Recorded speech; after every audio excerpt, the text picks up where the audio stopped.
Kaip trenerė dirbau 27 metus. Dirbu todėl, kad šitas darbas man labai patinka, krepšinį aš labai myliu. Nes pačiame krepšinyje tai aš jau greitai bus 50 metų, nes nuo 1 klasės pradėjau pati sportuoti krepšinį ir tai yra mano gyvenimo meilė. Nuo vaikystės ir baigusi mokslus pradėjau dirbti trenerę. Jeigu žiūrėti į istoriją, tai Klaipėdos krepšinio mokyklos, tai yra Vlado Knašiaus krepšinio mokyklos pirmasis direktorius ir įkūrėjas, tai yra moterų krepšinio komandos treneris.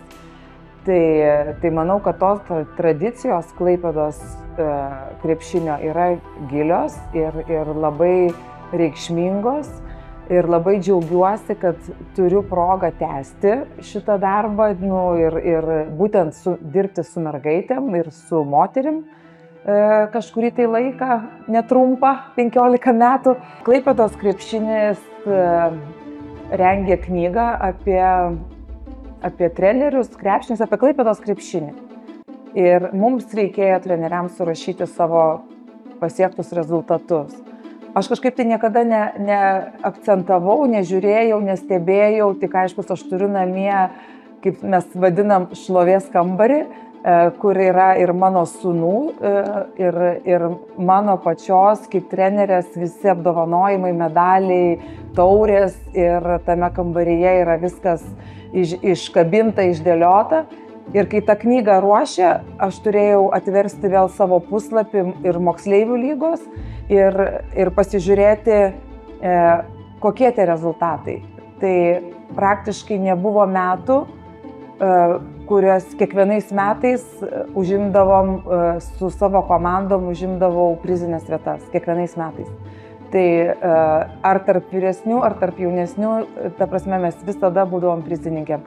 Tai aš iš tikrųjų, tokia realybė, aš tą pati aptikusi nustebau, nes galvojau, kažkaip tai užsimiršta, kad gal tais metais nieko, gal tais, bet kai pradėjau vartyti visą istoriją, tai pamačiau, kad tiesiog negaliu nieko išskirti. Iš tiesų, kiekvienas darbas, kiekvienas tas rezultatas, jisai yra įdėta daug darbo. Tai ir tuom labai džiaugiuosi. Iš tiesų, aš užauginau ir dabar dar auginu labai puikių ir įdomių asmenybių ir krepšininkių. Tai jeigu išskirti iš tų kartų, kurias aš minėjau, kad jos yra kažkokios tai ir išskirtinės, tai iš pirmosios, sakyčiau, iš tikrųjų niekam nebūtų paslaptis, kad nuo pat mažens ir dabar dar vis yra charizmatiškoji, labai įdomi asmenybė, tai Marina Solopova. Žmogus apdovanotas kažkokiom ypatingom savybėm, kurių nėra pas kitas. Bet aš žinau, aš turėjau prie jos priėjimą tokį, kaip ir dabar mes su Marina susitinkam, pasikalbam ir Marina sako, jūs mano antroji mama, ir aš tuo labai didžiuojuosi, kad dar iki šiol, kai yra jau moteris, suaugusi ir taip toliau, ir tarp mūsų yra toks ryšys.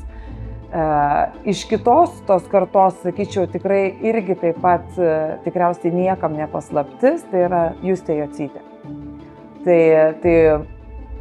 mano žvaigždės, aš nenuvertinu nei vienos, iš tikrųjų aš galėčiau išvardinti, kiekvienoje kartoje yra po 4-5, kurios tikrai dalyvavo visose rinktinėse ir taip toliau. Bet išskirtinės asmenybės tai yra būtent šitos dvi krepšininkės. Tai yra, kad Justė, jinai jau nuo pat mažens, jinai 8 metukų atėjo pas mane į treniruotės, atėjo prie vyresnių, puikiai įsipaišė, iš pradžių jinai tylėjo, bet savo darbu jinai rodė, kad jinai tikrai